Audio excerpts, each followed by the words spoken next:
shit, that would be my life now. This is like the highest I can go to like find somebody and get married. I studied economics and politics. I hated my degree, hated it. I thought I was going to change the world. So I invented this startup, which failed miserably. The startup, come with me. Stavriana Nathanail, CMO at Digital Tree and ex-head of Opium Works, is a top digital strategist driving major brand campaigns. Super important is localization. The souvlaki, così on my neighborhood souvlagirico versus how guys in Limassol have it. We're a very tiny island. You can easily gather data and understand the local market. What is your thinking on product-led versus brand-led or marketing-led? I do believe that marketing is important. So if we were in a fight and I had to choose a side, I will choose marketing and I'll fight you. And I will add sales in this equation. And I think this is the secret. Between enhancing a brand and diluting a brand. If the quality is good, but my experience is extremely bad. That's what you will remember. How did you end up into marketing? It's the most amazing and great job on the planet.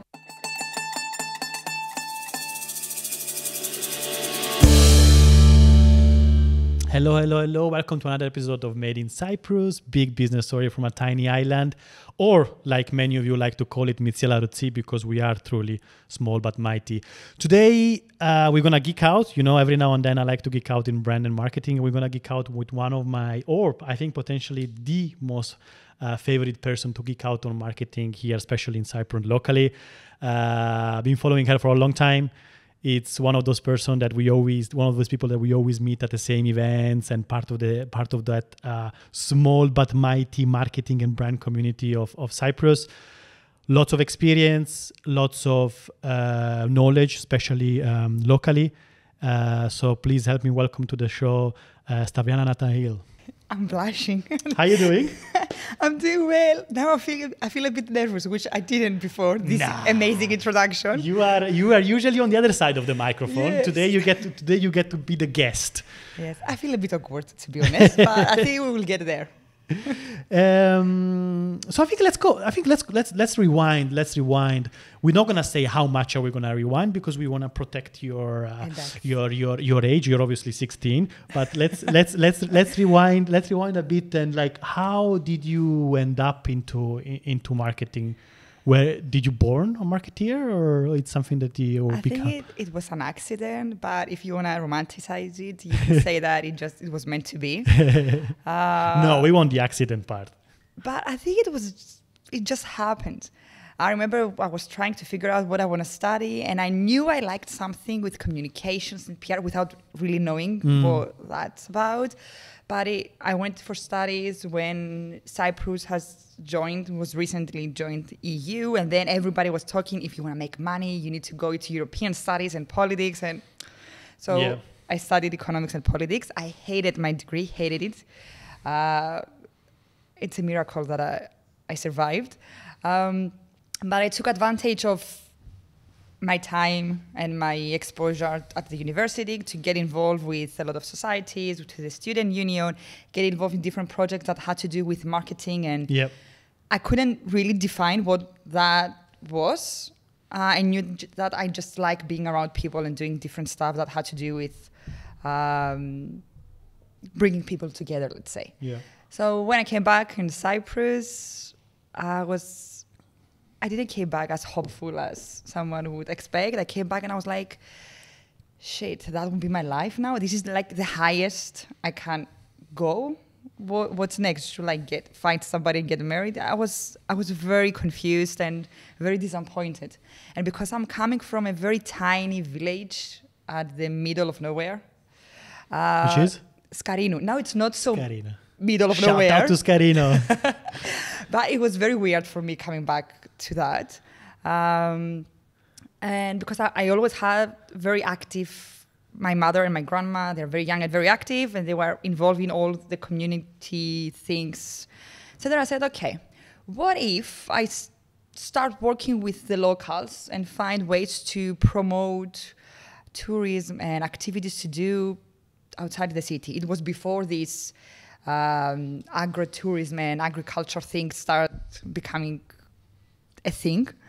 And I thought I was going to change the world. So I invented this startup, which failed miserably. I failed miserably on it. that was supposed to collect information from different locals and give it to tourists or local tourists that they wanted to explore the life outside the city. You know how things are going into the village. My grandma introduced me to one of her friends. Then a lady from another village came in, and so I put everything together. Brilliant. I was looking everywhere to discover the startup community in Cyprus, which was booming at the time, and I entered all the competitions I could. I was pitching all the time, trying to meet with everybody, trying to mingle, and that's how I met my still current boss. That I think he liked the fact that I was coming from nowhere and I was meeting everyone and I was pitching and I was proud of something. That's at least what he always says. And he asked me, would you like to come and work for our digital agency and let's see how it goes? So I started working in the digital marketing world, I would say. He, in a kind way, he said, fuck the startup, come with me. No. It's going to be all right. Literally, this is what he said, but I didn't want to say it, But this is literally what was his proposition. So I said, I'll do it 100%, because I was so inspired because Opium Works was my first job. And I was so inspired by what Fanos was doing and what the agency was doing and representing, that I was like, 100%, I'm coming in. I want to be part of this. But at the time, you weren't a marketeer yet. No, I was nothing. I applied to all the advertising companies on the he liked island. your energy, yeah? No. I applied to all the advertising agencies and nobody even replied to me. Never. So he offered that and I said, fuck this, I'm going to do it. I started working at Opium Works, I think in 2014. And that was it. That's how I ended up in the marketing. Brilliant. Work. But like from your story, almost like you stumbled into marketing because you were good with people. No. You were trying to build a community, trying to meet people, and that's kind of how you went into marketing. And I know, like, because we've been talking about with you a lot of time, like you do have a very people-centric approach even now into marketing. So it was called something different, but it was in a way that already. I would say, yeah. But, when you're young and you're not matured enough, you don't know what you want or how to describe it. And I think it's only fair. Yeah. So, yeah. And you were a founder, you're a strategist, now you're a CMO. And what are the things that stayed the same throughout, your different hats, your career? First of all, I want to say that I'm not a founder because I didn't. You were. I failed on that part. It's okay. You had a startup, so you've been a founder. But I would say that my most favorite thing throughout my career is the fact that I always had the opportunity to work with people. Yeah. Yeah, you can be a strategist, you can be a marketeer, and I know that specialization is a good thing because if you handle a lot of things, you most probably you're average on everything. Yeah. But what I always liked, and I think I always thrived in all my in all my roles throughout my career, is that whenever I have to do with people, and the fact that I was so good with communicating and understanding the needs of each client or person that I had opposite of me, and in combination with my knowledge on the industry or the marketing, that's what helped me succeed and move forward. Yeah. You think it's still relevant now in the age of AI and technology? I think yes. Although I believe that AI is here to make our lives better and improve them, I think it's still relevant because if you take into consideration your experience, because I will go back. What is AI? We need to feed it data in order for it to become accurate and be more relevant. No. So by getting the insights or the research or the creative ideas from the AI or the structure of what you want to do, I think it's very important to have the local experience or have a better understanding of the market or the current brand. So you can put these two together. So I think if you're not afraid of AI and you utilize it, you can become better at what you do.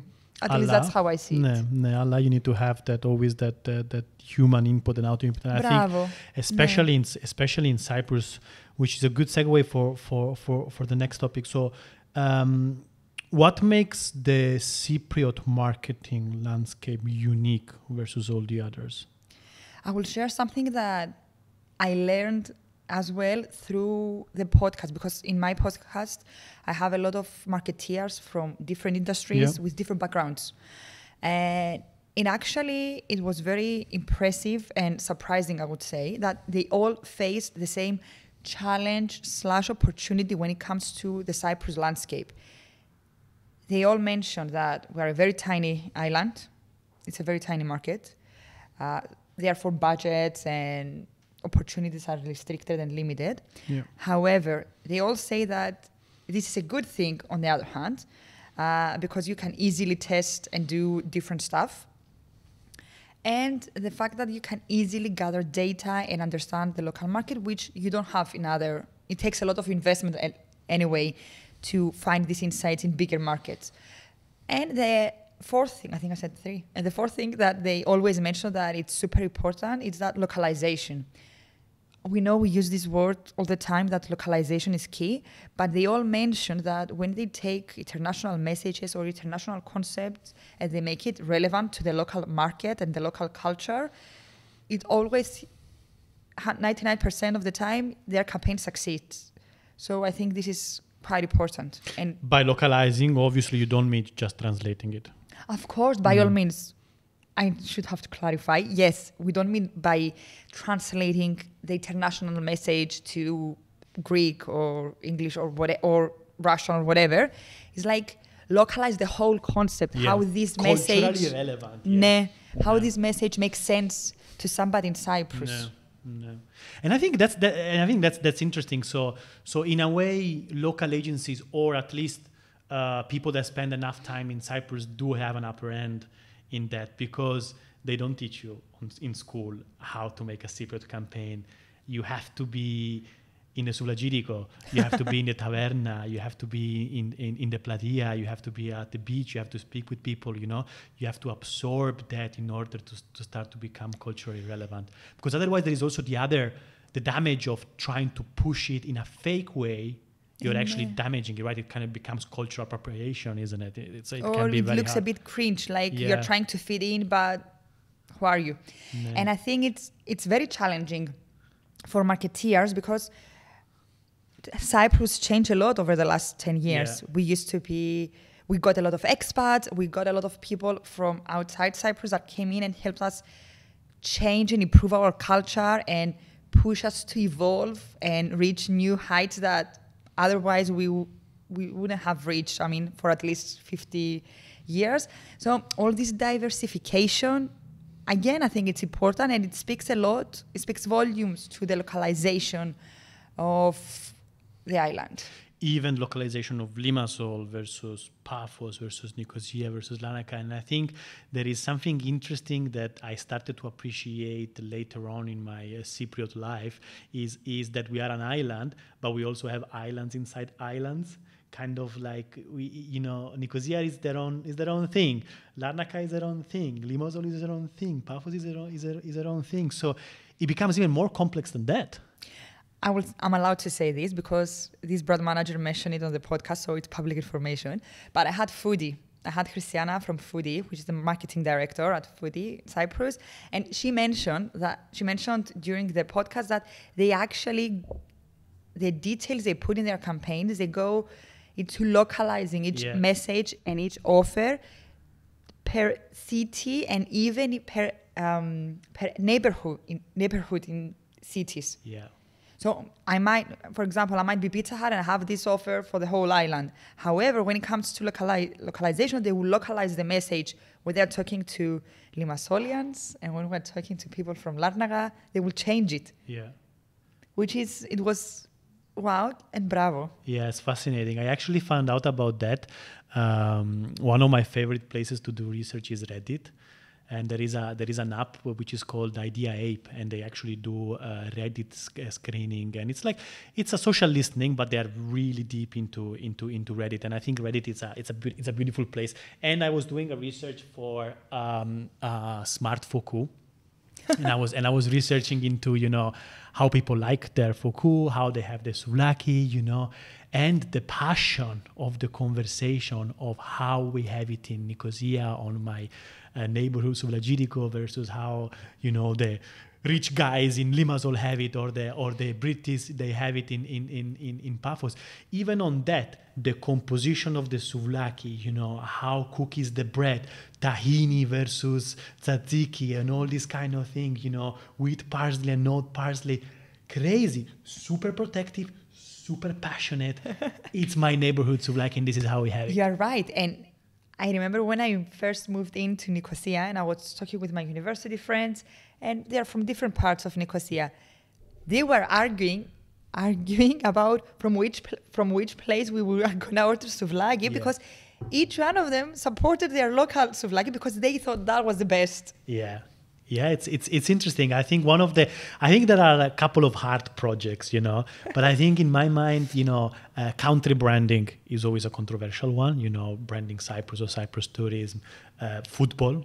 Because you're almost going into religion and tribe kind of complexity in rebranding, and these things. When you're touching the foundation of culture, and in Cyprus, food and souvlaki, that's sacred. I would say food, carnavalia, football. It's like the main things of our island, and it's actually true. And I know that you in your podcast you talk a lot with great marketeers. What's the name of the podcast again? Sorry. Clicks and Cocktails. Clicks and Cocktails. We should put it actually in the I can tell you the story behind the title. Yeah, yes, please. So again, my boss is Fanos. He's been bothering me for years to do a podcast and do something since 10 years ago, and I was always like, no, this is very awkward. Why should I be in front of a camera saying what? Anyway. But you're an extrovert, yeah. Yes, but the camera was different. Nah. Anyway, long story short, it came to happen last year. I remember when we were discussing about what we should talk about in the podcast. It was like every time I'm meeting with ex-masketeer, or I'm going to that event and we are drinking and socializing, they always speak about this subject and this subject and this subject. And I was like, okay. We all, marketeers, advertisers, we always drink, we talk, we communicate. All right, let's talk, make it Clicks and Cocktails. So clicks because, it's clicks and metrics. That's what the CFO and the CEO wants. And then you have cocktails. So I always have cocktails. Brilliant. The best of the best.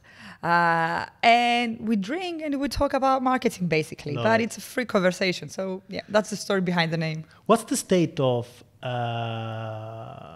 understanding of marketing in Cyprus? And I mean C-suite level of understanding. How we're doing? I want to be careful on how to phrase this. I've seen some brilliant people, regardless of their position, either they are CFOs or CEOs or whatever, that have an excellent understanding of marketing as a concept, not just because they studied it, but what marketing is and what it's the difference between a strategy and what's the difference between having a business plan and where marketing fits in your business. I've seen people that have clear understanding and they're brilliant at it. And I've seen people that they like marketing and they like the activities that we do as part of marketing, which is creative side. Yeah, which is social media and it's PR and events. All of these are still valid, but it's not what marketing is all.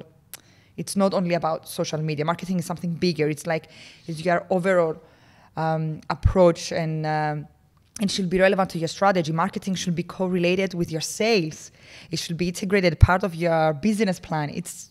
Social media is just a part of your marketing activities, if it makes sense. Yeah. So I think there is a big challenge in bridging all these gaps and different perspectives, which I don't think it's anybody's fault. It's because we are in emerging market, if I may say. We grew up over the last 10, 15, 20 years. So it's still new for us, marketing. So I think with the new talent and new people coming in, it's a great opportunity for us to bring everything together and advance our understanding and knowledge on the subject of marketing. Yeah, 100%. And Stavriana, do you also see in your work, I see, brand and marketing being treated as an afterthought after we made it, after there was some level of business success, then something is going on, right? Usually we do a lot of rebrands, right? A lot of our brand strategy is, okay, we've been XYZ for a number of years. Our business became something else and our brand and our marketing is no more representing that, right? So again, product-led, service-led, feature-led, and now it's time to, align those two and we are ready to go into the next level.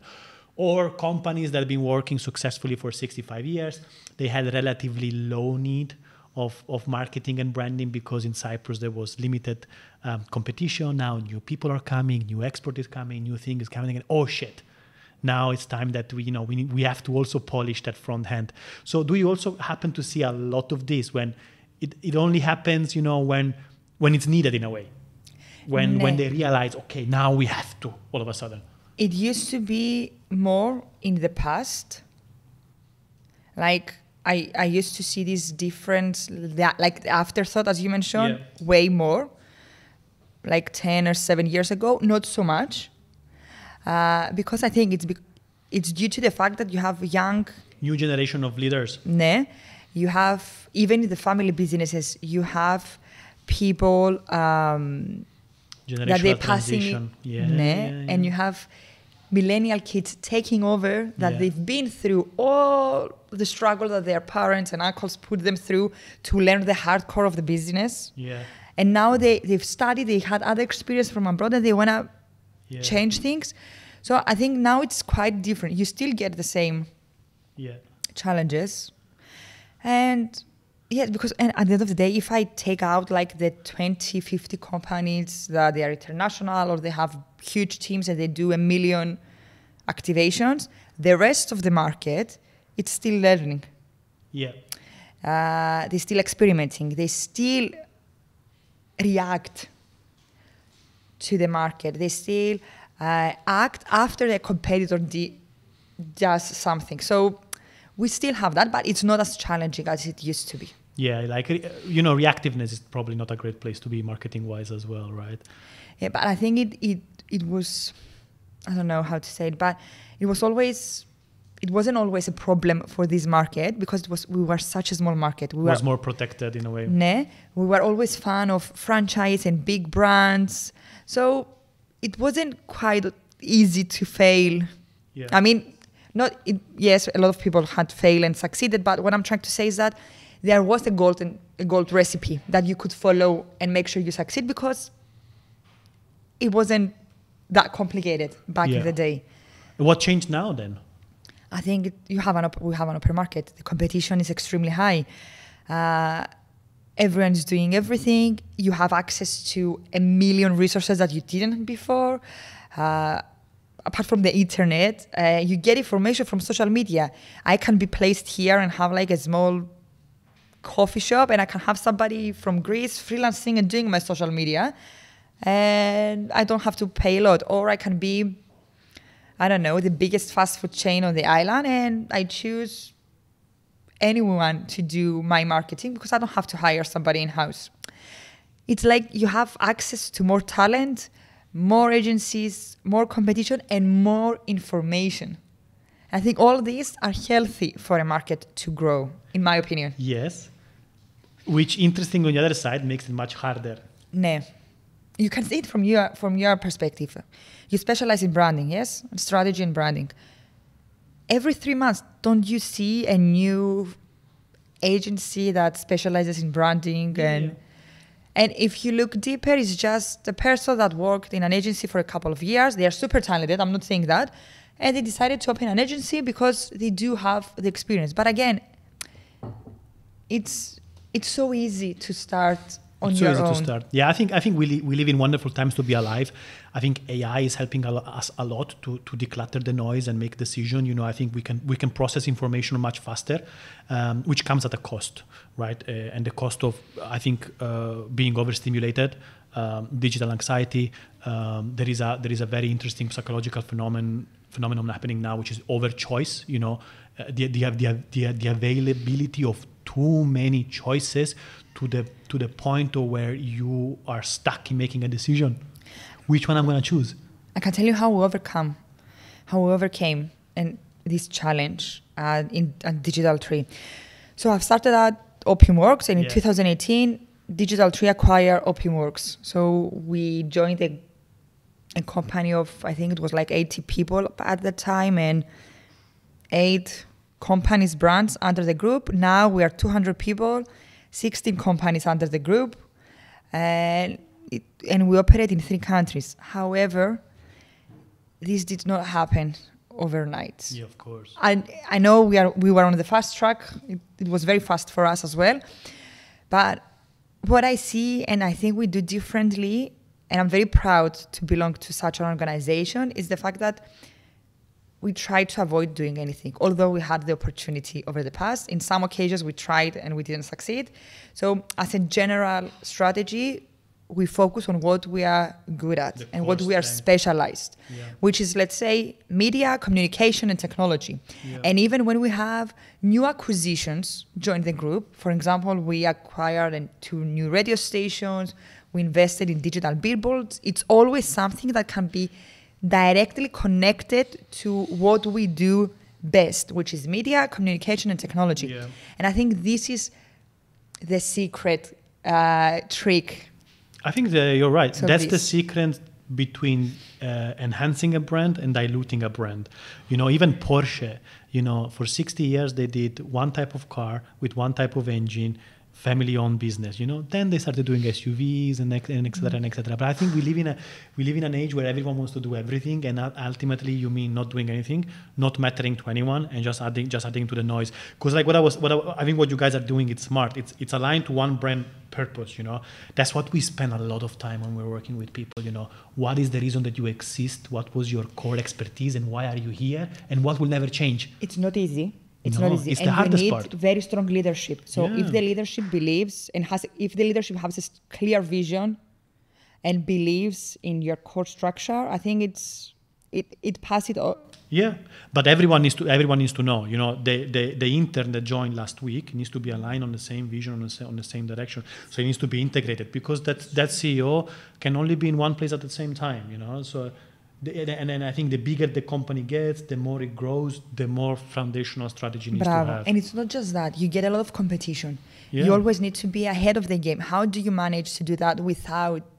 Sometimes it's very easy to say, okay, let's do this as well, because now everybody is doing it and it's, in a way, easy money. It's become the AI-driven something. In a way, it's like easy money, but we always have very strong leadership and management, and we were always very focused.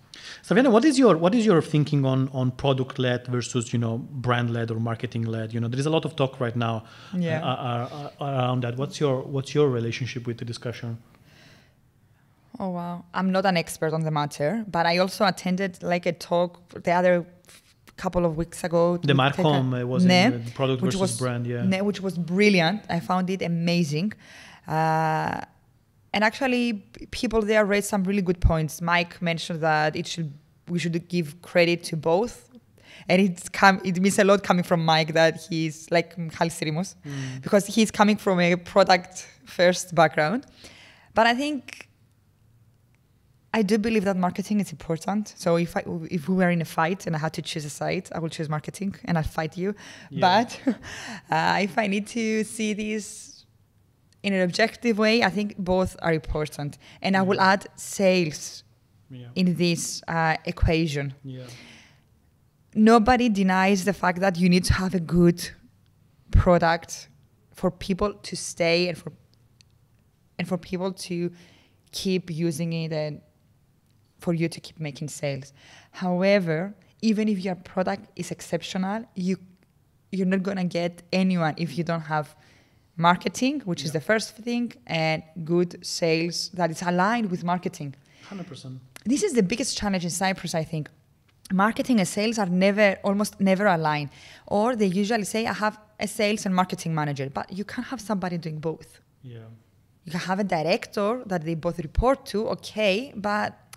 Yeah, I love what you said. I think there is that is the problem. Like a lot of the work that we do, it's in the lack of integration, and we like to put brand in the middle of it, like the glue, to bring everything together into the same purpose, into the same strategy, into the same vision. So sales speaks brand, marketing speaks brand, everyone speaks the same way. And that's the only way it becomes reality.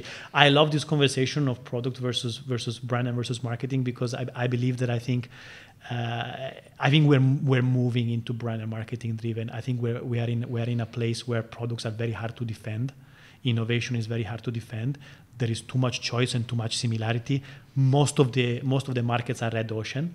The features and the benefits and the services are interchangeable. So what do you do when you cannot constantly innovate and be on top of it? How do you differentiate? How do you differentiate? And I think you can differentiate with tone of voice, with creativity, with marketing, with customer experience, with intangibles. I think we are moving into the economy of the intangibles, where people make a business decision not only because of spreadsheets and data and facts, but because they have a gut feeling, they have a feeling towards that. And versus I will add to your list brand perception, what a brand represents and stands for. What it matters, why it matters differently than others. Because if you think about, even when you're buying a car, you have 3 brands you want. You're not gonna go and start scouting 10 different brands. You have those 3 brands that for some reason manage to own a position in your brain, and I think that's where we're going. And I think that's also where I think Cyprus is trying to update its own thinking into, having a good product, but then wrapping it up into a list of intangible that sustain that. I think that's definitely where we're going. But staying into Cyprus, what do you think is the biggest problem with marketing effectiveness and creating a campaign, creating a marketing activation and a strategy that will produce the good output? What is the biggest struggle? I would say that the biggest struggle most of the time is lack of understanding the market and your audience. Who are you talking to at the end of the day, and how it's like their day-to-day life. Yeah. Make them choose you instead of the other million other options they have from abroad that they can still get it at any given time. So I think that for me, that's the number one struggle. The second one is that I've seen this with brands and big brands as well. The number one thing is sale. Of course, it makes sense. So, however, they first value the data in absolute manner. Like, I need to push my sales by X%. So they're going to do direct activities to just push the sales. They're not going to see the bigger picture. Yeah. Of like, if I do the XYZ, which might be marketing related and not give me any money right now, but they will bring me money in 6 months' time. So it's short-mindedness in a way. Nah. I think they understand the concept, but sometimes it's not a priority because we're always chasing like short-term goals that are related to money. But I think, and I truly believe that, and I was right because it came across the podcast as well. If you trust the process, and if you put in the work and invest in the long run, it always pays off in Cyprus. Always, always, always. Even if that investment has to do with your customer experience, so it means operational goals and operational changes, even if it means about improving the quality of your services, improving your sales process and your onboarding process of a client, and of course, yes, invest in marketing and intangibles again is interesting. Yeah, because I know it sounds cringy, but at the end of the day, it's the experience that matters the most to the client. I agree. Even if I'm a client that orders a souvlaki, as you mentioned, or even if I'm getting services from you for designing my branding strategy, at the end of the day, what matters the most is the experience I will have working with you. I agree. Ordering from you, And then I will judge the quality, because if the experience is good, I will say yes, and the quality was exceptional. I agree. If the quality is so-so or bad, I will definitely comment on the other things. Or if the quality is good, but my experience is extremely bad, That's what you will remember. and it's not going to be enough to order from that place again or come back again to you. 100%. I love that. And actually, there is a business for a Harvard Business School. There is a study from a Harvard Business School, that says that up to 95% of purchases are driven by the emotional side of your brain, to the point that people that have a brain damage in those areas, the subconscious area, are unable to perform business decision and purchase decision, which is shocking. So we like to think that we are very smart people. We Google, we research reviews, we word of mouth and everything. Yes, we do that. But ultimately, we purchase because of an emotional driver, and then we wrap it up in logic. Was in offer. We needed a new one. Our one was old. It was 2 for 1. All of that comes after. But you clicked buy because of other things. Because of emotions. I changed my telecommunications provider. I changed them after 10 years. Yeah. Because I felt underappreciated after 10 years being there. And underappreciated. It was because every time they were calling me to renew my contract, they were increasing the price, and I was never offered one of the 100 offers they had available for new clients. And I was you've been here 10 years with us, here we go 3 months free, thank you. No, and it's not about the freebies. It was about appreciating you being loyal to me for 10 years. Yeah. So I switched my providers. Yeah. I was like, it means nothing. And you know what is? And I was happy with them. It wasn't like I had a problem with my. Yeah, but I switched.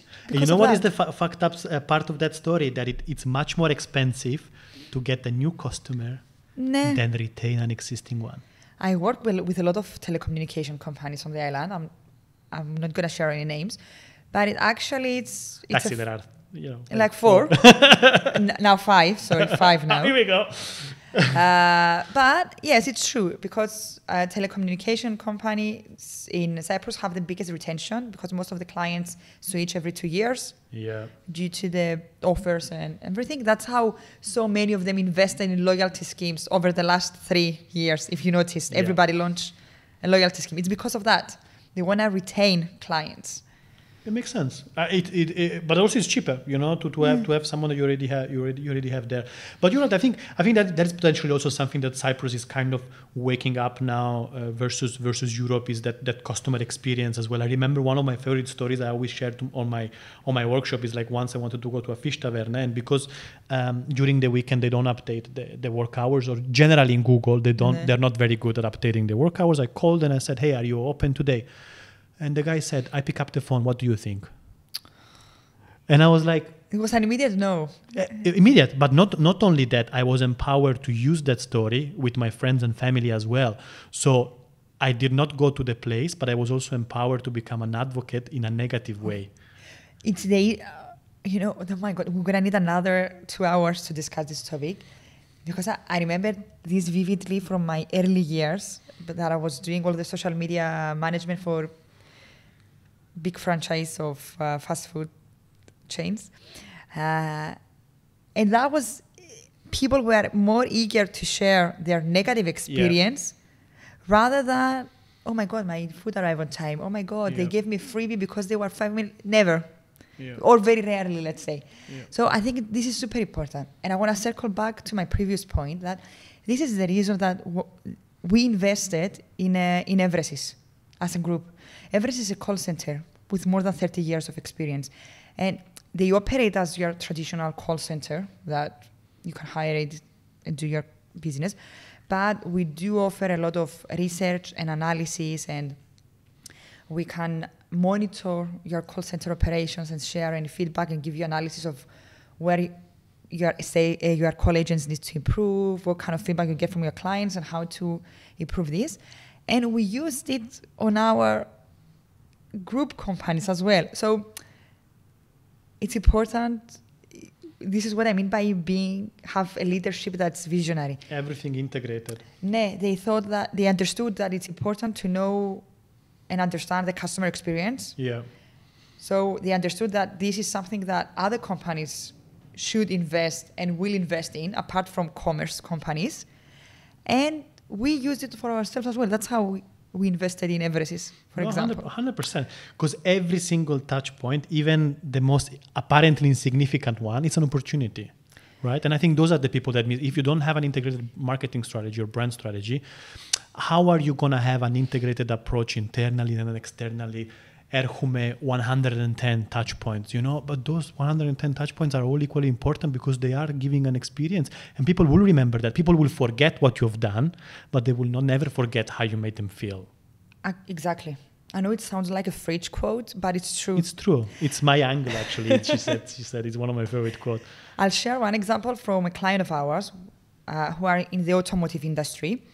And they understand and they say, we might bring the best cars or the most luxurious cars on the island and we might offer everything. But to us, the most important thing and our USP is our after-sales process. And it's fascinating, and I'm so proud of them that they recognize and invest so much when shit hits the fan in their after-sales process. And almost never shit hits the fan for them because they pay so much attention to the after-sales process that 9 out of 10 of their clients, they always come back for a second car or recommend somebody else. And how they were able to achieve this, of course, it was always valuable to them to pay attention to the after-sales process, how you're going to service your car, if you have access to wash it and pay attention to it and everything. So they make sure that you have access to all this easily, even though it wasn't the most money-making for them. Yeah. Okay, the second thing that they understood and they analyzed is that they said, okay, we advertise this on social and on billboards, but when they come into our showroom, what do we show? How do we approach them? So that was the second thing that they changed, and they pay closer attention to it.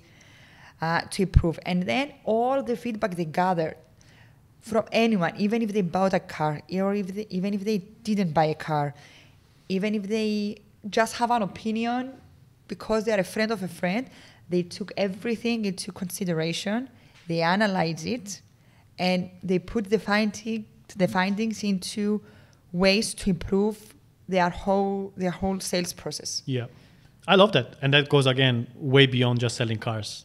It's a whole ecosystem of things that actually improve that brand perception ultimately, right? It makes you say that I want to buy a car from here, not because I want to buy that car. I want to buy a car from them. No. I don't care what the car is about. No. And there are 100,000 different companies that do exactly the same. No. It's beautiful. And how are we doing? Well, let's go back to your main driver, people, right? So. How are we doing people-wise in marketing? And by that I mean community-wise in Cyprus. Community-wise, I think there is a lot of talent on the island. And what is missing is that all these people coming together. We have exceptional people, which I was lucky enough to meet over the years. We have people that they were pioneers in this industry and started 10 or 20 years ago. We have people that they are this raw talent of marketing, and you are amazed to just meeting them and talking with them. And I think if you don't have the chance to meet these people through work, we are missing out. And I'm a very firm believer of communities. And I think that we need a way to bring everyone together and share this talent and these experiences, because that's how we become better, by sharing this our challenges and our struggles and our solutions. There are events and marketing stuff or recurring things. We have the one recurring thing is the Marcoms meetups from Tech Island.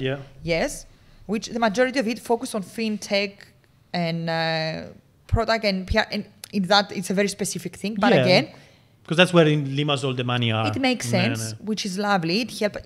And I think these events helped shift the market. And we should always be grateful to Tech Island at the Marcom events, because they shift the market and they pushed people to get out of their comfort zone and meet other people and learn things that they didn't know about. We have a couple of conferences happening throughout the years, Yeah, there's Marketing Next that started, right? But it's new. It started last year. No, it was their first year. Yeah. I was gonna go to that, and they're gonna do it this year, it's actually the first event that it's purely focused on marketing and marketeers. Loved it. And I love the guys because when they came up with the concept, they came to see Big us. shout to Angelos and Dimitris from Marketing Nest. So I knew Angelos and Dimitris from before due to work. So they gave me a call and said, hey, we're organizing this. And when I heard the subject, I was like, 100% we are in. We will support it any way we can. And I'm very proud to be part of it early on because we don't have a lot of things happening specialized in marketing. We do have some other conferences that are happening now and there. Yeah. But again, they are either very targeted to advertising agencies or media, and we don't have something that is purely only dedicated on marketing. Yeah. And it's not about an event like come and watch this conference. I think it's more of like a social gathering that it's missing, at least for me. Shouldn't branding, marketing, advertisement, and all these kind of topics that are gravitating around the same kind of core be more integrated in Cyprus? One thing that I realize in Cyprus is that like we have little communities here and there, but they're all extremely localized. You know, graphic design, then there is advertisement, then there is this and that. Like, and they're all basically very sparse. Then there come one that kind of is trying to bring all the people that are pretty much in the same field or sister fields together. We started out something last year as an experiment. Again, I'm going to be honest. Because we launched a new website called Fast Forward. Yeah. And it's English only. But we wanted the news there to be focused on business, tech. Yeah, very cool project. Thank you. And shout out to the team behind the scenes of Fast Forward. But we start as part of an initiative to promote Fast Forward. We started this concept of thinking circles. Thinking circles was like a roundtable discussions. We invited people, we decided a subject for each quarter, and we invited industry leaders for that subject to talk about it. And because it was an experiment, the first one, we said, okay, we're going to start with marketing because I know a lot of people from marketing. So let's start out with my subject. So the first one was marketing. And I invited people from the biggest advertising agencies on the island, clients that they might not be clients of the existing advertising agencies that were part of it. I had like 15 people, I think, on the first one. And it was fascinating. I wouldn't expect it to go as good as it did because it was the first time we were doing it. People were so hungry to share experience and learn from each other that it inspired, said, okay, guys, we definitely need to do this again. So I did another one with marketing related subject towards the end of the year, discussing findings and plans for 2025. And I invited for universities, developers, advertising agencies, PR agencies. We are, I think, like 12 people. Because it's a small circle because you want to discuss different things. And it's very inspiring and very humbling. You get the meaning. Anyway, no? There is no grammar Nazi here. But it's very inspiring because, first of all, you realize you are not on your own. The demand is there. Yeah. Second of all, you understand that how other people solve some of the challenges you are facing. And third of all, you get the opportunity to share your own experiences and feel connected to and learn from other people that they are in the same market as you, but working on a different industry. Yeah, I love what you're saying, and that's why I love speaking with you because I think you're the perfect representation of someone that wants to build a community and share knowledge from a collaboration point of view versus a competition point of view. And I think in Cyprus we still are very traditionalist on that. Like we are competition versus part of the solution to the same problem. I strongly believe that when you are sharing, you become better. And I think because we are in such in such a small island, by taking advantage or utilizing the fact that we are here in a small community and work with other people, we have way more chances to become greater than we already are. Yeah, but Yadi, are we not doing it then? Why are we not doing it?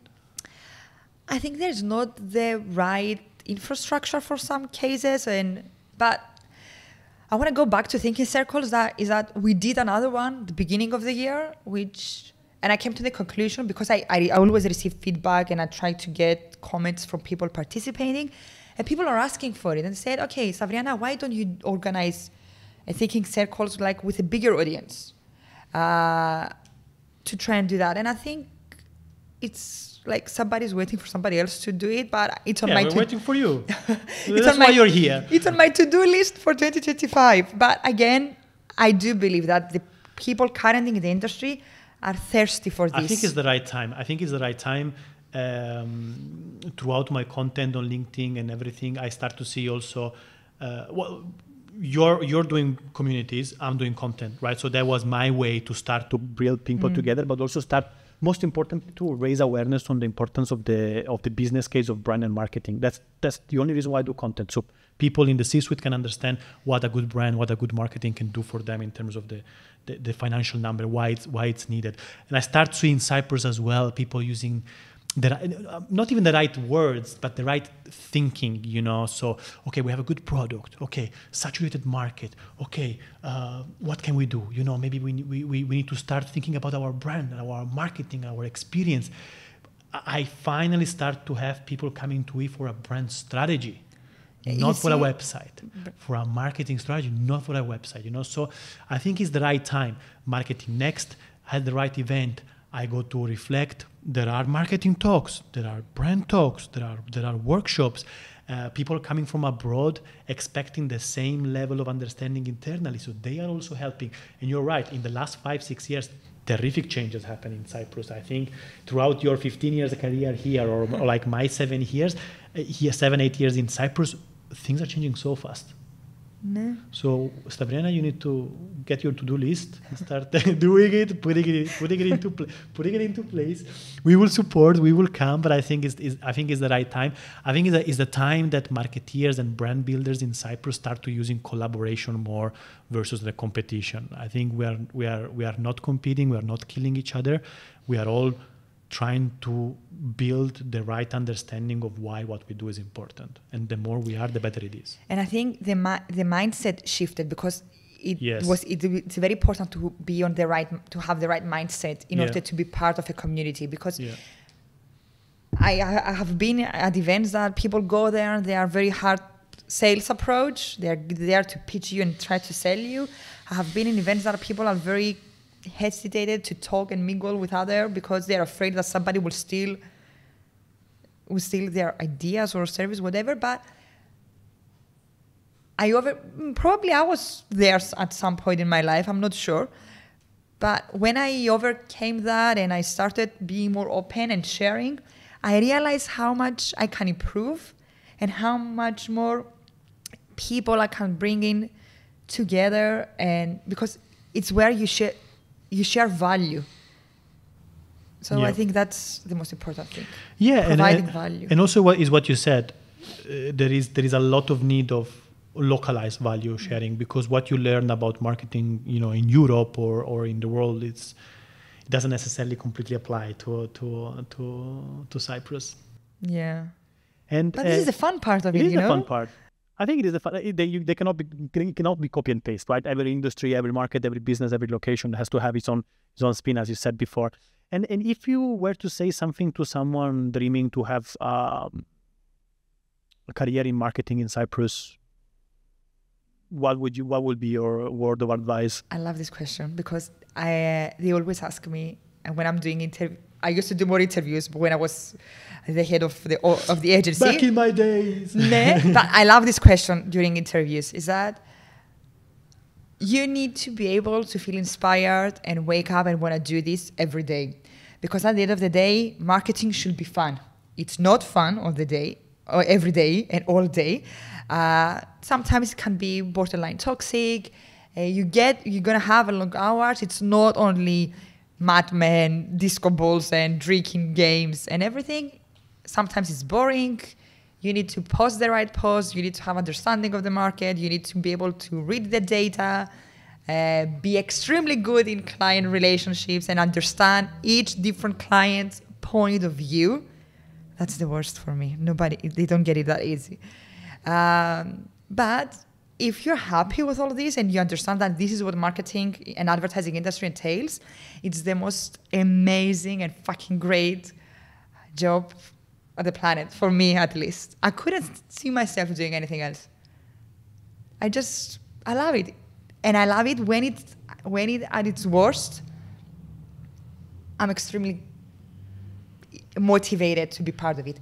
But allow me to say here that team plays a super important role. I'm not sure I would feel that inspired and motivated if I wasn't working for Digital Tree as an organization, and if I wasn't working with the people I'm currently working with, which they inspire me and they give me the drive to, even when I'm mad about something or disappointed, to say, I fucking believe in this and I want to be here tomorrow as well. Do you think that they say the same about you? I don't know, but it's not relevant. It's not relevant, because I believe enough for both.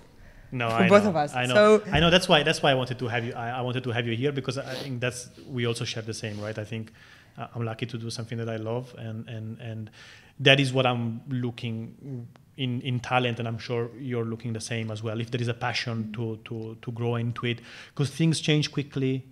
I think the highs are very high, the lows are very low. And like you said, I think there is a lot of boring work to be done before it go into the creative tactic things that people like to do.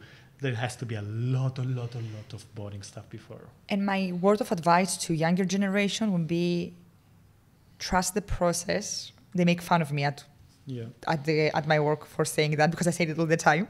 But I do believe in it. Trust the process, because you learn through the process. A lot of people try, succeed and fail before you. That's why there is a process in place. So trust the process, put the work in, because it always pays off.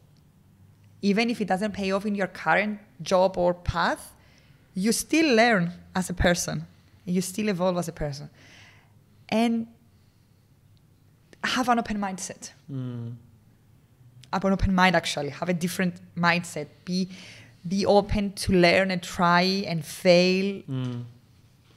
On that point, would you suggest them to go study and work abroad and live abroad for a bit? For sure. I think whatever and wherever you get experience is a good thing. Yeah. I'm not going to say that, yes, you should always study abroad and get experience from abroad and then come back. Or I wouldn't say that you don't need that, you just do it here and you're still going to be fine. Whatever opportunities they can get, I believe they should take advantage of them. Did your out of Cyprus experience play a role in who you became? Oh, that's a really good question. I can sit here and say yes or no, but at the end of the day, I am who I am because I had that journey in my life. My parents worked really hard, coming from nothing, and worked really hard to send me study abroad with almost zero money. I failed my first attempt to my degree. I studied really hard to get something. Then I came back, and I hustled a lot to get where I am today. And I was lucky enough because I had people believe in me as well. And I took every opportunity that was given to me. I took it. I didn't waste anything. And even if I wasn't given an opportunity, I was creating one for myself. But again, it's not all on me because I studied abroad and then I came here. It's a series of things. Yes. But I think the common denominator in that is passion and hustle. Passion and hard work. And having people believe in you. Yeah. But I think if you have the passion and hard work, potentially somebody will believe in you and give you the chance. Someone will see it eventually, the right person. And and last but not least, what would you say to someone that is looking to improve their marketing, their sales, their brand? They're a bit unsure, they've never done it before. The classic. They did really well, but now it's time, to look at that as well. What's the first step of the process? Let's say. my first advice, again, having tried and failed in a lot of things, I would say is understand who you are. And by that, I mean, do you have data? What do your data say about you? If you don't have data, that's fine. What do you do? For who do you do it? Who do you target? Where do you want to position? Understand who you really are. And once you know who you really are, work with somebody that can help you identify what's the priority order of the things that you need. Because most probably you will need a million things. From a logo redesign to a new website to marketing activities or campaigns or whatever. Or a CRM or everything. The most important thing, once you understand and truly know who you are, is to identify what's your priority order of your business needs. Do I need to work with somebody to reposition my brand and work on my brand strategy? Or that's set and I need to work with somebody to help me on my marketing plan? If I don't have like a CRM, maybe should I invest in my CRM and align my salespeople, get data, and then invest in my marketing? That's why I would say like step 0 is understand who you are and where you currently stand. Yeah. So you know what needs to be done. No.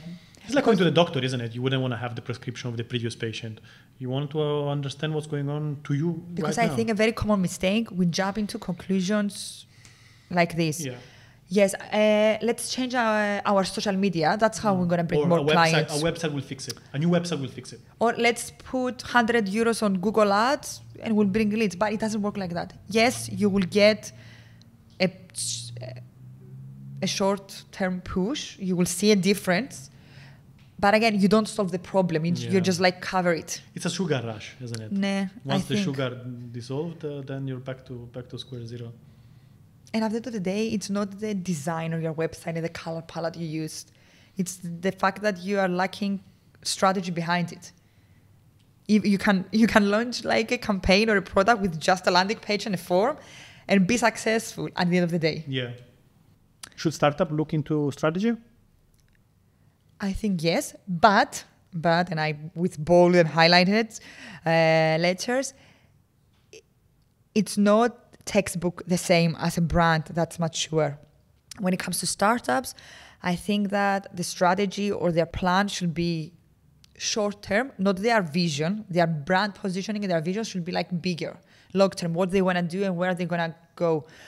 But when it comes to their strategy and marketing, should be short term. Easy wins. And flexible. Yeah.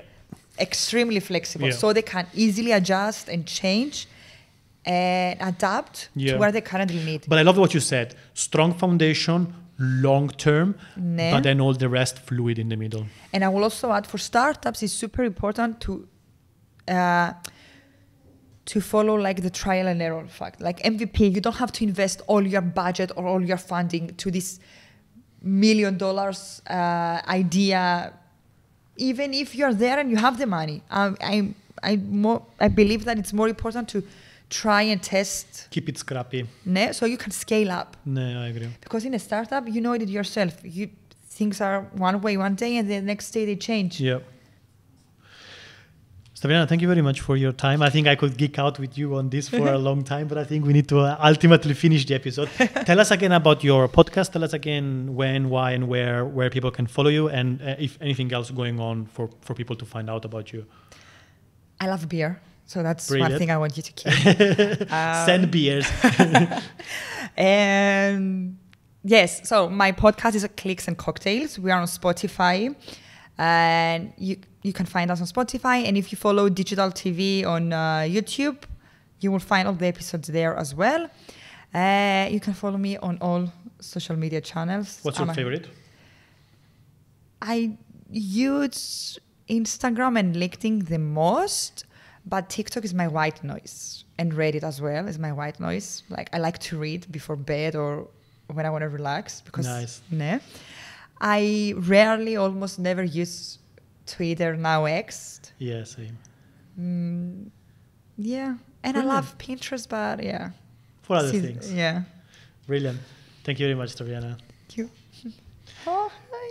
Bye, guys. Thank you very much. See you next time. Don't forget to share, like, subscribe, tell your parents. please do support us because we are trying to rebrand Cyprus, and you supporting us will make our life easier. Isn't it right, Cleo? That's right. Bye, guys. Thank you very much.